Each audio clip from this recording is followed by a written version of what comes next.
Gaston, Éric, l'été a été long pour les partisans du Canadien et moi, j'ai passé beaucoup de temps sur les terrains de baseball, jasé avec des amis. Les questions qui revenaient surtout, à la fin de l'été, c'était Patrick Laine, ça va-tu marcher à Montréal? L'autre question, c'est la défense. Logan Mailloux, Lane Hudson, ils vont être bons? Est-ce qu'ils vont faire l'équipe? On oublie des fois David Reinbacher. C'est le sujet numéro 1 pour l'ouverture du camp des recrues. Évidemment, la brigade défensive, ces jeunes espoirs qui se battent pour avoir un poste au sein de la LNH dès cette année. Mais là, ce qu'on voit, c'est qu'il y aura de la congestion, c'est clair. Mais là, dès le départ, Logan Mailloux et Lane Hudson, est-ce qu'ils ont une petite longueur d'avance, le fait d'avoir déjà joué des matchs dans la LNH l'an dernier? Mais premièrement, c'est plus facile de faire des trios avec le Canadien que de faire des duos de défenseurs parce qu'il y a beaucoup de talent, il y a des jeunes.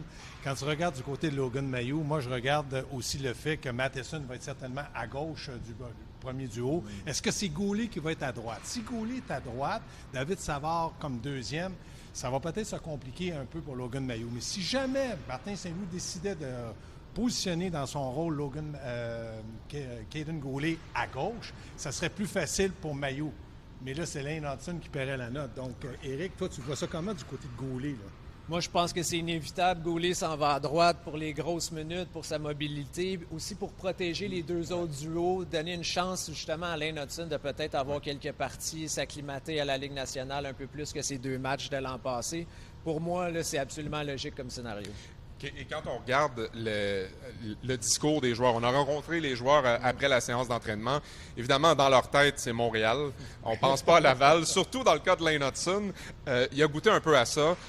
Évidemment, il se voit dans la Ligue nationale et je pense qu'il y a vraiment les aptitudes pour se retrouver dans la Ligue nationale dès cette année. Mais en même temps, le camp d'entraînement va nous donner des réponses. Est-ce qu'à chaque fois, on dit souvent, quand les matchs des recrues arrivent, on voit certains joueurs qui sortent du lot. Ça a été le cas, on en parlait, là, Emil Heinemann aujourd'hui, qui avait l'air d'un homme parmi les plus jeunes. Oh, exact. Oui. Mais à ce niveau-là, quand on regarde, à chaque fois que la température va monter et que le niveau va grimper, est-ce qu'ils vont être au rendez-vous?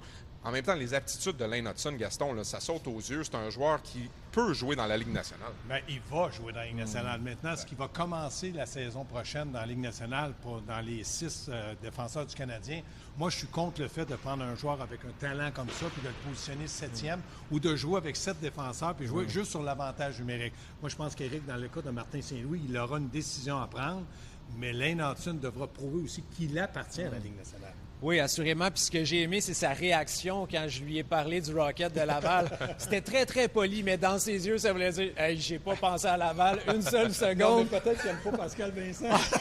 Je sais pas, mais clairement, il veut pas s'en aller dans ce coin-là de la région montréalaise. Lui, ce qui l'intéresse, c'est le Canadien, puis il veut montrer qu'il a le talent. Il y en a un qui a passé du temps à Laval et qui parle très bien français, c'est Logan Mailloux. En passant, en discutant avec Chantal Maccabé après, elle disait « Là, Logan, si tu fais l'équipe cette année, Montréal, c'est ici, c'est pas ici. » il a déjà développé l'accent québécois. Il est vraiment sympathique. Oui. Puis, on voit que ce jeune homme-là a connu la Ligue américaine l'an dernier, sait ce que ça représente, sait ce que c'est d'être un joueur professionnel. J'ai vraiment hâte de voir comment il va se débrouiller au camp d'entraînement parce qu'on voit un jeune homme qui a déjà beaucoup d'expérience et... Rappelez-vous à quel point, quand on entend Francis Bouillon parler de Logan Mailloux, a toujours des étoiles dans les yeux. Et ça a été une belle relation de travail avec Logan Mailloux et Francis Bouillon l'an dernier. Dans les hauts, dans les bas, Logan Mailloux nous a dit, il a toujours été là pour moi, m'encourage, mais en même temps, il est capable de me le dire quand c'est plus difficile. J'ai l'impression que cette année-là, ça va vraiment lui servir de tremplin. Mais premièrement, après une brillante carrière là, junior, on sait ce qu'il a fait dans les rangs juniors. Il a été avec le Canadien de Montréal au camp d'entraînement. Il pensait peut-être commencer la saison. Puis là, bang! On l'envoie à Laval, il passe la saison-là. Il y a eu un début peut-être un peu plus chaotique, difficile à Laval, mais je pense qu'il s'est pris en main.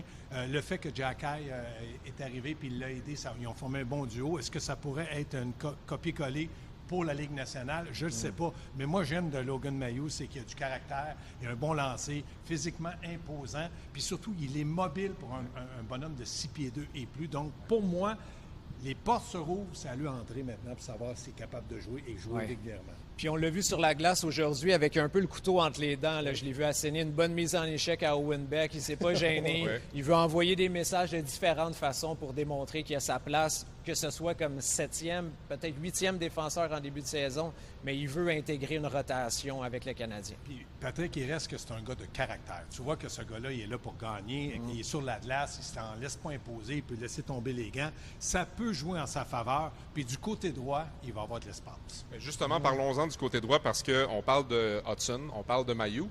On oublie souvent dans la discussion, je trouve, David Reinbacher, qui a quand même été 5e choix au total il y a 2 ans pour le Canadien, en fait, il y a 1 an et demi. Reinbacher, l'an dernier, a terminé la saison avec le Rocket de Laval, a très bien fait. J'ai l'impression qu'il est dans une position qu'il aime un peu parce qu'on parle peut-être un petit peu moins de lui. Puis, il va peut-être surprendre dans ce camp d'entraînement-là. Il va peut-être surprendre. Il ne faut pas oublier aussi, il y a un dénommé Justin Barron qui, à mon avis, n'a pas encore été échangé. Puis lui, on n'en parle pas non plus. Mais quand tu regardes Reinbacher, je le trouve un petit peu plus timide qu'un gars comme Logan Mailloux. Mais il est plus jeune. Est-ce qu'il va jouer un jour dans la Ligue nationale? Je suis persuadé que oui. Je suis persuadé que c'est un gars qui va être capable de s'adapter à la Ligue nationale, les patinoires un peu plus petites. Mais de faire une saison à Laval, c'est pas une punition. Logan Mailloux vient de faire une très bonne saison avec le Rocket de Laval. Et là, maintenant, il frappe à la porte de la Ligue nationale. Reinbacher, ça peut être un cheminement qui se ressemble un peu à Logan Mailloux. Oui, tout à fait. C'est de laisser la timidité de côté et aller chercher plus d'assurance. Puis aujourd'hui, on lui demandait comment il se sentait. Il est plus calme. Déjà, ça, moi, ça m'encourage. On voit qu'il s'est habitué à l'environnement du Canadien. Et je lui ai parlé de la patience parce que veut pas, il risque de s'en aller avec le Rocket, comme on en parlait. Et il est ouvert à ça. Il n'avait pas l'air déstabilisé. Je pense que mentalement, il s'est déjà préparé à une année plus stable pour lui, avec moins de changements que ce qu'il avait vécu en Europe l'an dernier. Ça pourrait lui faire grand bien. Puis, tu sais, il reste une chose. Pour Martin Saint-Louis, là, ça devient un casse-tête qu'il devra gérer.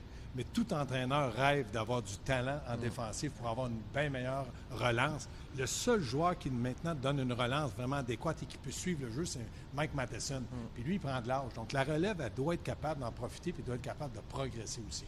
Et l'entraîneur veut du talent. Le DG, lui, il veut de la profondeur. Oui. Donc, ça va peut-être répondre à plusieurs interrogations parce que tu parlais tantôt de Justin Barron. Le fait que David Reinbacher arrive là, même s'il connaît un très bon camp d'entraînement, on peut l'envoyer à Laval sans que ça ait un impact au niveau des contrats. Et à ce niveau-là, lui donner un rôle important. Comme tu le disais, Éric, ça peut servir de tremplin. Pourquoi pas commencer la saison comme ça?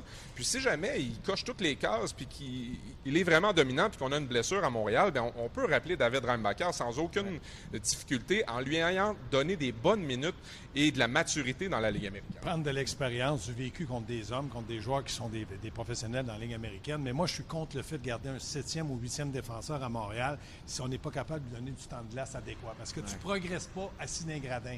La seule chose que tu as de plus, c'est un peu plus d'argent sur ton chèque de paye. Mais je pense que d'aller à Laval, c'est loin d'être une punition. Premièrement, on voit Pascal Vincent, un bon communicateur. Il va les aider énormément. Oui, puis c'est ça. Le mot d'ordre, ce qu'on sentait chez les défenseurs aujourd'hui, c'est que la patience est importante. Les gars se sont fait dire probablement, vous la voyez, la congestion, elle est là. Fait que attendez, votre tour viendra. Et une chance quand même que le Canadien a fait de la place un peu dans son effectif. Là, Jordan Harris a quitté pendant l'été. Même chose pour Jonathan Kovacevic. Donc, on ouvre la porte quand même aux jeunes. Mais en même temps, il va y avoir beaucoup de bonnes bagarres. J'ai l'impression qu'on n'a pas fini d'en entendre parler de cette brigade défensive. On n'a pas fini d'en entendre parler parce qu'elle semble avec beaucoup de talent, très adéquate pour le Canadien de Montréal. Mais on ne peut pas tous les intégrer en même temps. On ne peut pas tous avoir des jeunes de 20 ans ou 21 ans dans la formation. Donc, c'est là qu'on va voir comment Kent Hughes va être capable d'aider Martin Saint-Louis pour pas, comme on dit dans le terme du hockey, brûler un jeune absolument pour lui. Ouais. Et là, on n'a pas parlé encore d'Adam Ekstrom, un autre très bon défenseur avec qui je me suis entretenu pendant quelques minutes. Fait que vraiment, ça va être chaud au sein de la défense. Et d'autres joueurs, là, si on s'écarte brièvement de la défense, des attaquants qu'on a rencontrés aujourd'hui, on a hâte de voir Owen Beck, qui a pris beaucoup de masse musculaire au cours de l'été, beaucoup plus solide physiquement. Et lui, il a connu un très bon tournoi à la Coupe Memorial. Donc, il arrive ici rempli de confiance. Philippe Méchard aussi, le bon ami de Juraj Slafkovský, qui veut vraiment s'établir chez les professionnels cette année.